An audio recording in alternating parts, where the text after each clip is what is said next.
em 1º de abril de 1945.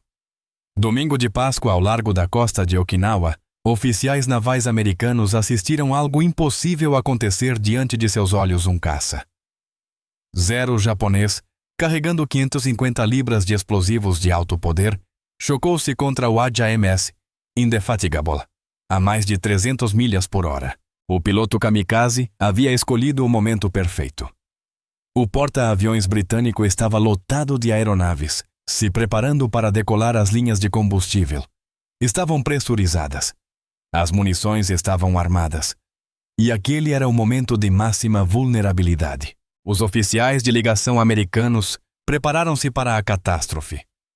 Eles tinham visto o que acontecia quando kamikazes atingiam porta-aviões americanos. O USS Franklin perdera 87 homens em um único ataque 2 semanas antes, e o USS Bunker Hill perderia 396 marinheiros para 2 kamikazes no mês seguinte. Quando um kamikaze atingia um porta-aviões dos Estados Unidos, isso significava 6 meses em estaleiro. Às vezes significava que o navio jamais lutaria novamente.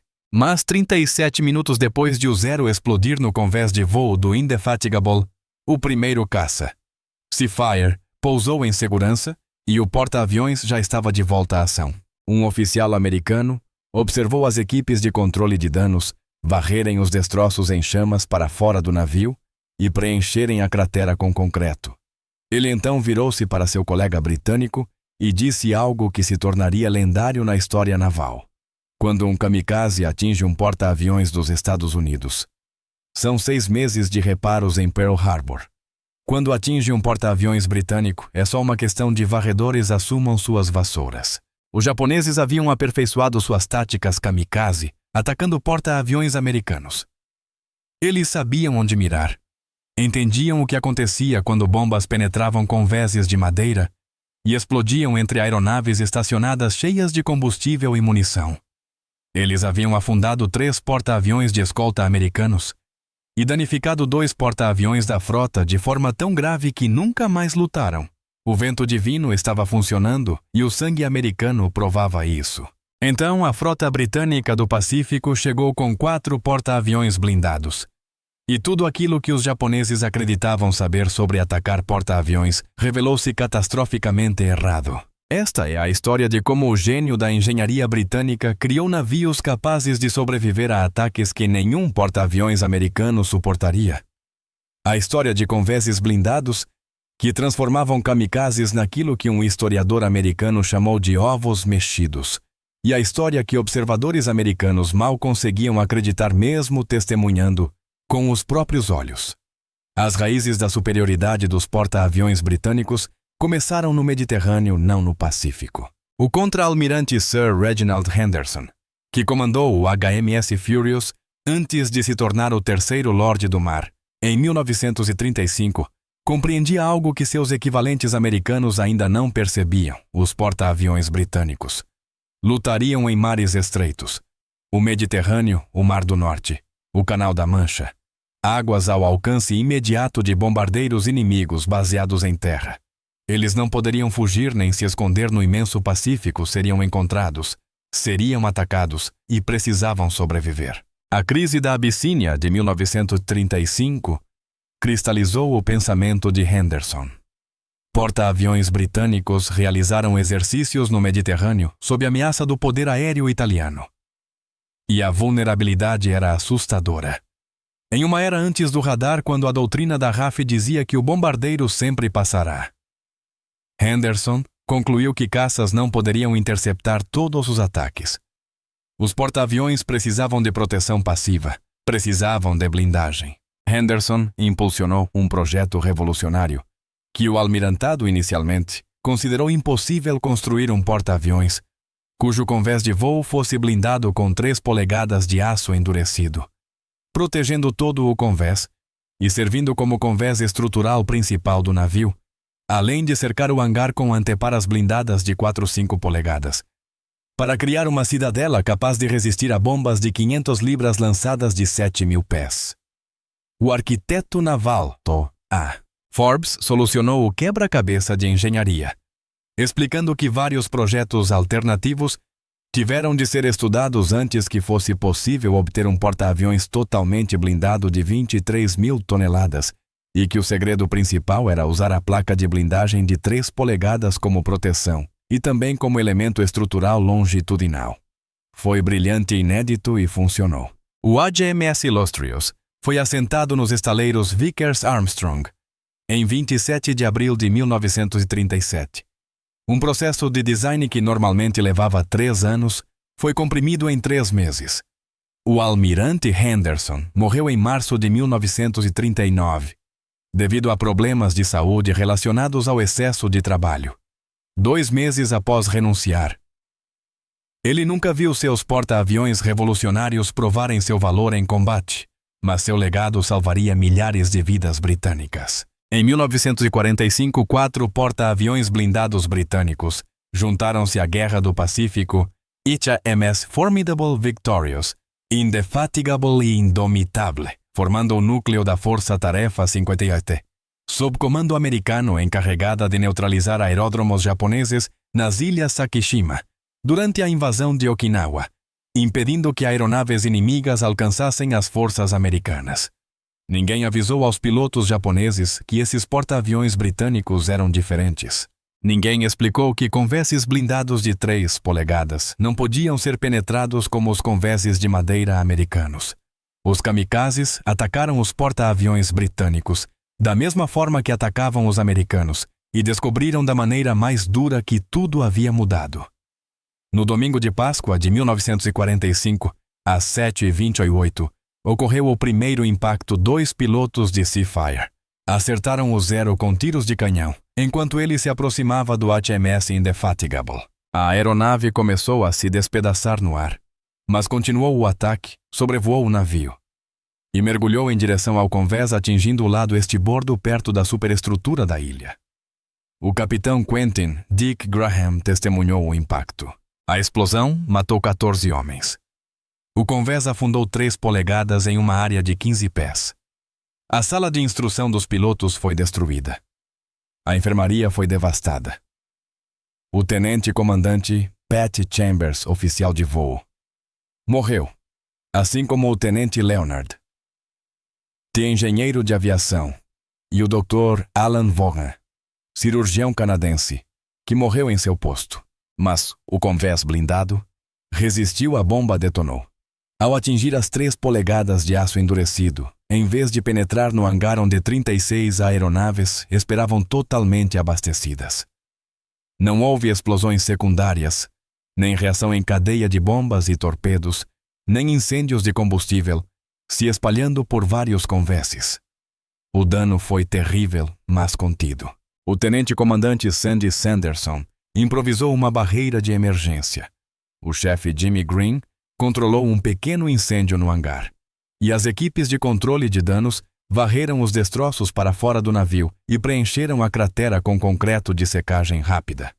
Às 8h16:48 minutos, após o impacto, o primeiro Seafire pousou em segurança. O HMS Indefatigable continuou em operações durante todo o dia. Observadores americanos não acreditavam no que estavam vendo em 19 de março. O USS Franklin fora atingido por bombas convencionais não kamikazes, que penetraram pelo convés de madeira até o hangar onde 31 aeronaves armadas e abastecidas estavam alinhadas. As explosões e incêndios subsequentes mataram 8 marinheiros, e o Franklin jamais voltou a operar aeronaves, permanecendo em reparo 6 meses depois. O Indefatigable perdera 14 homens e estava operacional em menos de 1 hora. A diferença era quase incompreensível. Em 4 de maio de 1945, às 11h31, os kamikazes retornaram em força. Um zero emergiu das nuvens e atingiu o HMS Formidable com um impacto de raspão 9 pés a estibordo da linha central ao lado da ilha. O capitão Philip Ruck Keane viu o kamikaze atingir a junção de 3 placas blindadas de 14 toneladas. Fragmentos da bomba perfuraram o convés do hangar e alcançaram um tanque de óleo abaixo. A sala das caldeiras centrais encheu-se de vapor e teve de ser evacuada. O convés exibia um buraco quadrado de 2 pés e uma depressão de 24 por 20 pés, com até 2 pés de profundidade, mas a blindagem não foi totalmente penetrada. 11 aeronaves no convés foram destruídas. 8 homens morreram e 47 ficaram feridos. A velocidade caiu para 18 nós enquanto as equipes combatiam incêndios. Às 17h05 após o impacto, o convés estava operacional novamente, preenchido com concreto, madeira e placas de aço soldadas provisoriamente. O Formidable continuou lançando e recolhendo aeronaves. O capitão Ruck Keane enviou uma mensagem ao almirante Philip Vian, com o típico eufemismo britânico, pequeno bastardo amarelo. Vian respondeu secamente, está falando comigo. Minutos depois, 2 kamikazes atacaram o HMS Indomitable, nau Capitânia de Vian.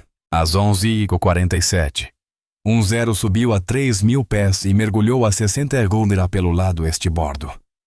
Fogo antiaéreo pesado.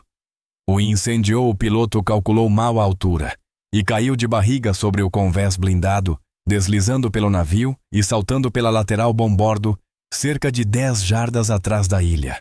A bomba explodiu na água gasolina em chamas. Tomou parte do convés, mas não houve penetração e não houve vítimas. O convés voltou a operar em poucas horas. Um oficial de ligação americano que testemunhou os ataques sugeriu que o navio retornasse à base para reparos.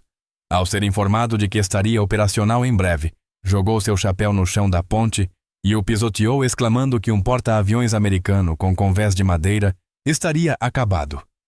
8 minutos depois, às 11h55, outro kamikaze mergulhou contra o Indomitable, mas foi abatido pelo destroyer HMS Quality e pelos artilheiros do navio caindo no mar a 10 jardas da proa. O Indomitable sobrevivera a 3 ataques kamikaze em menos de 10 minutos sem nenhuma baixa. Em 9 de maio de 1945, os kamikazes lançaram ataques coordenados. O HMS Victorious foi atingido por 2 kamikazes em poucos minutos. Às 16h56, um Zero em um mergulho raso aproximou-se pela popa carregando uma bomba de 500 libras com um pequeno paraquedas branco. O capitão Michael Maynard, Danny, ordenou uma guinada de 25 cidades para estibordo. As rodas do avião tocaram o convés, o trem de pouso se partiu e a aeronave se desintegrou deslizando 80 pés antes de cair pela lateral. O impacto abriu um buraco de 25 pés quadrados na blindagem. O convés afundou 3 polegadas em uma área de 54 pés quadrados e as tubulações de gasolina de aviação pegaram fogo. 6 minutos depois, um segundo kamikaze atingiu o navio com um impacto de raspão após destruir 4 Corsairs. 4 homens morreram e 19 ficaram feridos nos 2 ataques combinados, mas o Victorious permaneceu operacional, lançando aeronaves dentro de 1 hora e recuperando pousos após 12 horas.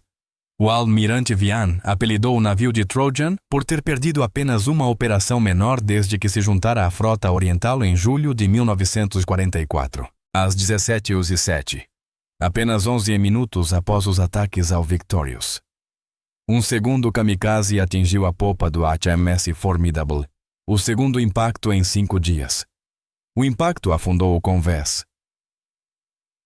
Trouxe 5 polegadas em uma área quadrada de 10 pés. 6 Corsair e um Avenger no convés foram destruídos. Um homem morreu e 8 ficaram feridos. Um sistema visual de bandeira vermelha, introduzido após o ataque de 4 de maio, salvou vidas ao permitir que a tripulação se abrigasse quando kamikazes se aproximavam. O convés voltou a operar em 48 minutos. O contraste com a experiência dos porta-aviões americanos era devastador. O USS Bunker Hill foi atingido por 2 kamikazes em 11 de maio de 1945.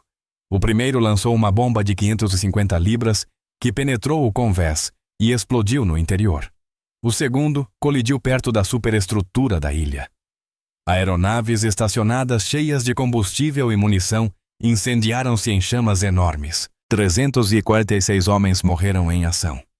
43 desapareceram. E 264 ficaram feridos, totalizando 389 mortos. Apesar do inferno a bordo, o Bunker Hill manteve 20 nós de velocidade até o Leyte e depois até Pearl Harbor chegando ao estaleiro naval de Bremerton para reparos. Quando a guerra terminou em agosto de 1905, o navio ainda estava em reparo. Embora totalmente restaurado em setembro, jamais voltou a operar aeronaves. O USS Enterprise, o porta-aviões mais condecorado dos Estados Unidos, encontrou seu fim em combate em 14 de maio de 1905.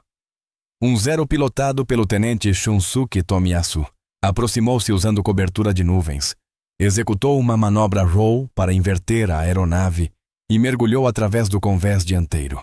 A explosão lançou o elevador dianteiro de 15 toneladas a mais de 120 metros no ar. 14 homens morreram e 68 ficaram feridos. O Enterprise retirou-se do combate em 16 de maio e nunca mais voltou à guerra. Os números contam uma história brutal. Porta-aviões britânicos atingidos por kamikazes sofreram uma média de 7 mortos e 25 feridos por impacto. Em 4 porta-aviões e 6 ataques, o total foi de 28 mortos e 101 feridos. Porta-aviões americanos com aeronaves armadas e abastecidas no convés sofreram entre 100 e mais de 400 mortos em grandes ataques kamikaze. As taxas de penetração do convés foram dramaticamente diferentes. A blindagem britânica de 3 polegadas evitou penetração em 5 de 6 impactos, enquanto convéses de madeira americanos foram penetrados em 80% a 90% dos ataques, permitindo que bombas e aviões incendiados alcançassem os hangares cheios de aeronaves armadas e abastecidas. Os tempos de reparo também mostravam contraste extremo. Porta-aviões britânicos retornavam às operações aéreas entre 30 minutos e 2 horas após impactos. Porta-aviões americanos exigiam de 2 a 6 meses de reparos em estaleiro para danos equivalentes. Samuel Eliot Morrison, historiador naval oficial dos Estados Unidos presente em Okinawa, registrou a observação mais famosa: um kamikaze atingindo um convés de aço amassava-se como um ovo mexido e causava relativamente pouco dano. Morrison documentou a surpresa dos oficiais americanos a bordo dos porta-aviões britânicos ao presenciarem resultados tão diferentes. O relatório da Frota do Pacífico dos Estados Unidos de maio de 1945 reconheceu a disparidade sem convéses blindados. A Força-Tarefa 57 teria ficado fora de ação com 4 porta-aviões por pelo menos 2 meses. Isso confirmou o que todos haviam testemunhado. Porta-aviões britânicos retornavam ao combate entre 50 e 100 vezes mais rápido que os americanos após impactos semelhantes. A diferença de baixas por impacto vinha de 4 fatores interligados. Primeiro, penetração. Convéses de madeira americanos não ofereciam resistência significativa, permitindo que bombas e aeronaves atravessassem até espaços vitais. Convéses britânicos detonavam bombas antes de chegarem ao hangar, mantendo o dano acima da caixa blindada. Segundo, explosões secundárias. Porta-aviões americanos normalmente mantinham 30 a 50 aeronaves armadas e abastecidas no convés para lançamentos rápidos. Quando atingidos, bombas, torpedos, foguetes e munições explodiam em cadeia, matando centenas. O USS Franklin tinha 31 aeronaves armadas no convés quando foi atingido. As explosões subsequentes mataram mais marinheiros do que o impacto inicial. Porta-aviões britânicos operavam grupos aéreos menores, entre 36 e 54 aeronaves, e armazenavam aviões no hangar blindado entre surtidas, reduzindo a exposição. Terceiro, incêndios de combustível de aviação espalhavam-se incontrolavelmente. Porta-aviões americanos carregavam muito mais gasolina de aviação. Os hangares abertos, com portas de enrolar, permitiam que incêndios se espalhassem rapidamente por vários convéses, e as estruturas de madeira dos convéses de voo queimavam com facilidade. Já os hangares britânicos, totalmente fechados e blindados, confinavam o fogo dentro da cidadela. A Marinha Real foi pioneira em medidas de segurança para sistemas de combustível, como armazenar gasolina de aviação em tanques cilíndricos, cercados por água do mar, purgar as linhas de combustível com dióxido de carbono, quando não estavam em uso, e drenar rotineiramente todo o sistema antes de combates previstos. O quarto fator era o momento dos ataques, que amplificava a vulnerabilidade americana. Os danos mais catastróficos aos porta-aviões dos Sputniks ocorriam quando estavam se preparando para lançar ataques convexes lotados de aeronaves armadas e abastecidas munições sendo carregadas combustíveis pressurizados. O Franklin estava armando aeronaves. O Bunker Hill estava prestes a iniciar operações. O ritmo operacional britânico era mais baixo em parte devido a grupos aéreos menores e em parte devido a uma doutrina mais conservadora no manuseio das aeronaves, reduzindo os momentos de vulnerabilidade máxima. O almirante Raymond Spruance compreendia essa diferença. Em 8 de abril de 1945, após o USS Hancock sofrer danos severos, Spruance solicitou especificamente que a Força-Tarefa Britânica 57 atacasse os perigosos aeródromos de Formosa, em vez de empregar porta-aviões americanos, acreditando que os porta-aviões blindados britânicos seriam menos vulneráveis a contra-ataques kamikaze. Essa decisão operacional do comandante da 5ª Frota dos Silva demonstrou que a liderança americana reconhecia a resiliência dos porta-aviões britânicos e a explorava ativamente. Ações falam mais alto que palavras. O almirante americano de mais alta patente no Pacífico escolheu enviar porta-aviões britânicos para a missão mais perigosa, porque sabia que eles poderiam sobreviver a impactos que destruiriam porta-aviões americanos. No pós-guerra, a Marinha dos Estados Unidos reconheceu plenamente a superioridade dos porta-aviões britânicos em termos de sobrevivência. Um relatório de 1940, após examinar o HMS Formidable, declarou: "Se eu estivesse cruzando o Pacífico, preferiria este navio a um Yorktown, porque embora carregue menos aeronaves, tem muito mais chances de chegar ao destino." A avaliação oficial da Marinha dos EQ 1945 concluiu que a experiência de danos em vários porta-aviões britânicos demonstrava a eficácia das blindagens e que os convés blindados mostraram-se decisivamente eficazes contra ataques kamikaze. A classe US Midway representou a resposta americana a porta-aviões enormes de cerca de 60.000 toneladas, com convés blindados de 3,5 polegadas e blindagem adicional no convés do hangar. Diferente dos porta-aviões britânicos, a classe Midway conciliou blindagem e capacidade simplesmente aumentando enormemente o tamanho, sendo 6 vezes maior que a classe Illustrious, e embarcando 137 aeronaves, mesmo com blindagem pesada. Todos os porta-aviões de ataque dos TUSs construídos posteriormente adotaram convés blindados. Ainda mais importante, a Marinha dos TUV adotou 3 inovações revolucionárias britânicas que permitiram o surgimento do porta-aviões a jato moderno. O convés inclinado inventado pelo capitão Dr.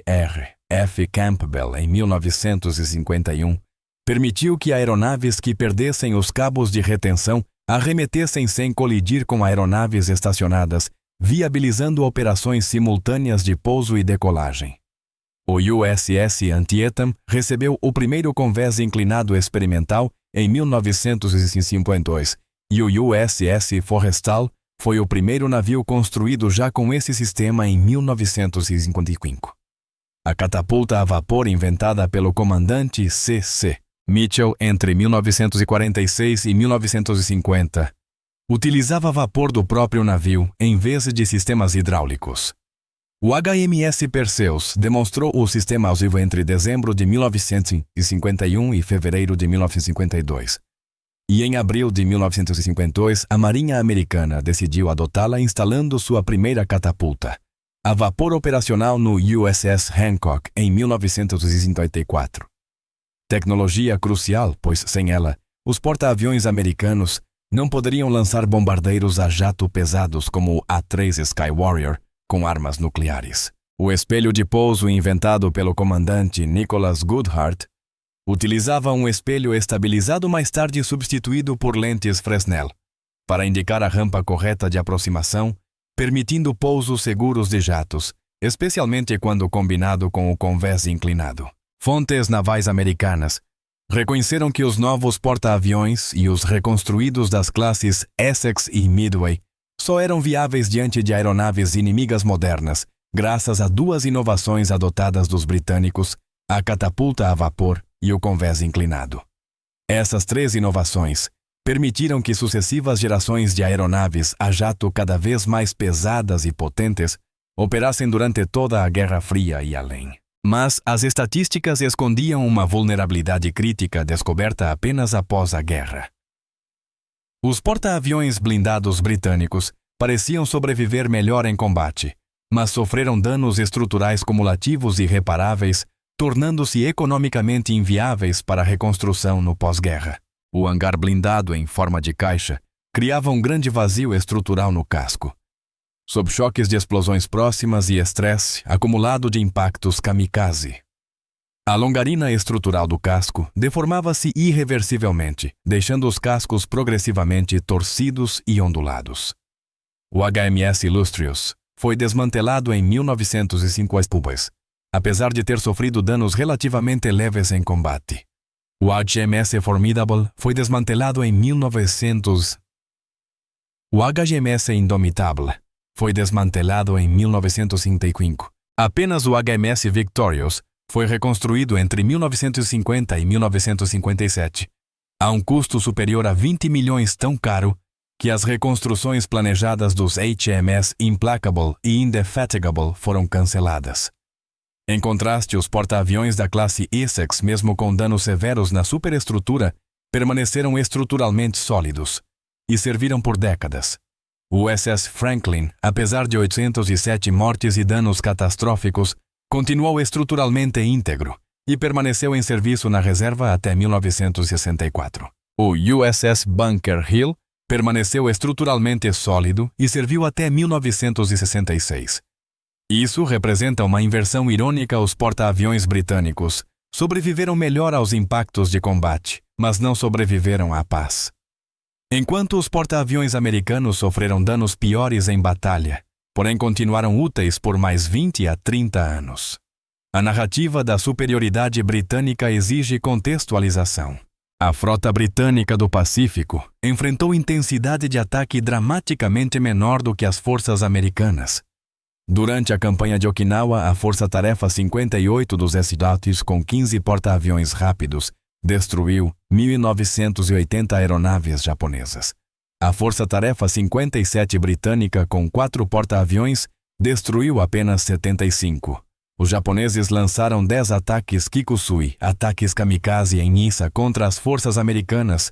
Nenhum deles foi direcionado aos porta-aviões britânicos. Os americanos enfrentaram aproximadamente 25 vezes mais ataques do que os britânicos. Os porta-aviões britânicos foram atingidos em proporção semelhante, ou ligeiramente maior à sua quantidade.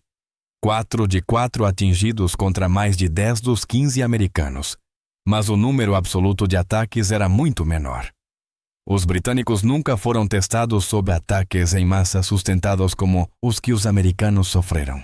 A decisão de Spruance de enviar os porta-aviões britânicos para atacar Formosa demonstrou que os comandantes americanos reconheciam e exploravam a resiliência britânica, mas também refletia que a capacidade ofensiva britânica era mais limitada. A Força-Tarefa 57 foi encarregada de suprimir aeródromos nas ilhas Sakishima, uma função defensiva e de apoio, enquanto a Força-Tarefa 58 conduzia os ataques principais contra Okinawa e o Japão. Os pequenos grupos aéreos britânicos significavam menor poder ofensivo. 36 a 54 aeronaves por porta-aviões comparados a 80 a 110 nos americanos. O historiador naval D.K. Brown concluiu que mais caças teriam proporcionado melhor proteção do que blindagem.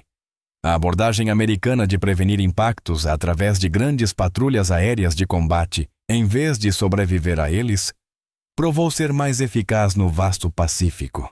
Os porta-aviões blindados britânicos foram projetados para a guerra em mares estreitos, que a Marinha Real esperava Mediterrâneo e Mar do Norte dentro do alcance de cruzadores inimigos e bombardeiros terrestres.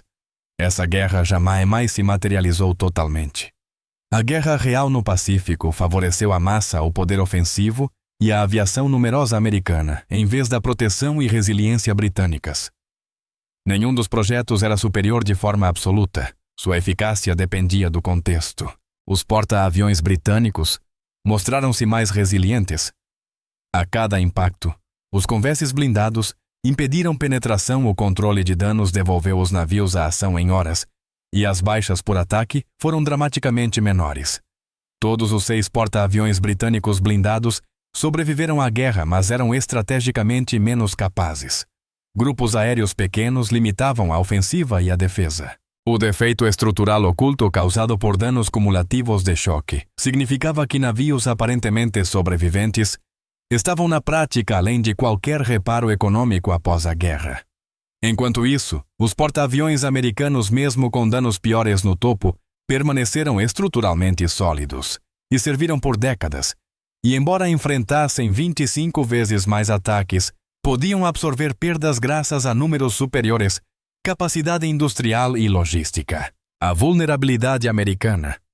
A explosões secundárias causada por aeronaves armadas no convés vinha mais da doutrina operacional que priorizava ataques rápidos do que de um defeito de projeto.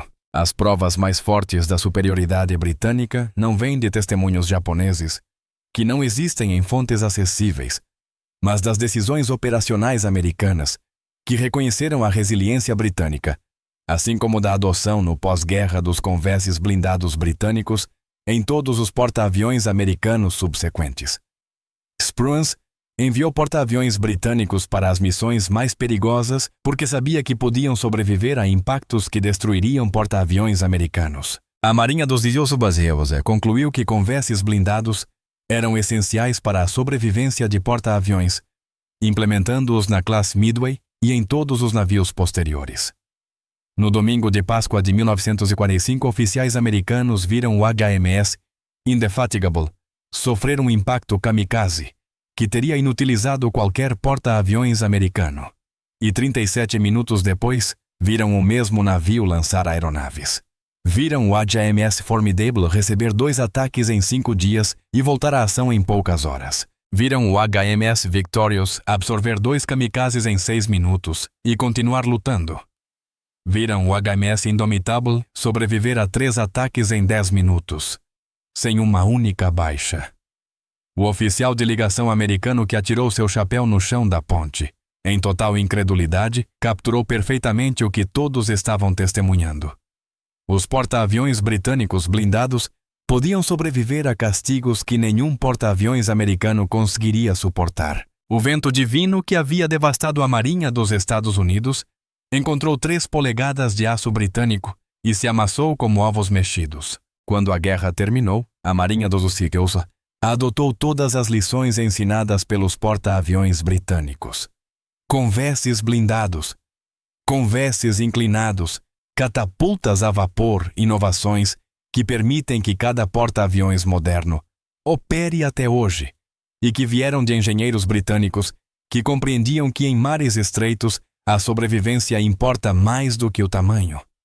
O almirante Henderson morreu em 1939, sem jamais saber que seus porta-aviões blindados salvariam milhares de vidas. Mas em 9 de maio de 1945, quando o HMS Formidable recebeu seu segundo ataque kamikaze e voltou a operar em 48 minutos, quando o HMS Victorious absorveu 2 kamikazes e continuou lutando quando marinheiros britânicos varreram destroços em chamas para fora do navio e voltaram à ação enquanto porta-aviões americanos queimavam por dias, o legado de Henderson provou seu valor em fogo e aço.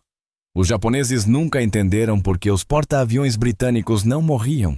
Observadores americanos mal conseguiam acreditar mesmo vendo tudo diante de seus olhos. Mas os números não mentem. De 8 britânicos mortos em 6 ataques kamikaze. Porta-aviões operacionais novamente em menos de 2 horas. Navios que se recusavam a afundar, se recusavam a queimar, se recusavam a desistir. Isso não é propaganda. São 3 polegadas de aço blindado fazendo exatamente o que o contra-almirante Sir Reginald Henderson projetou para fazer sobreviver.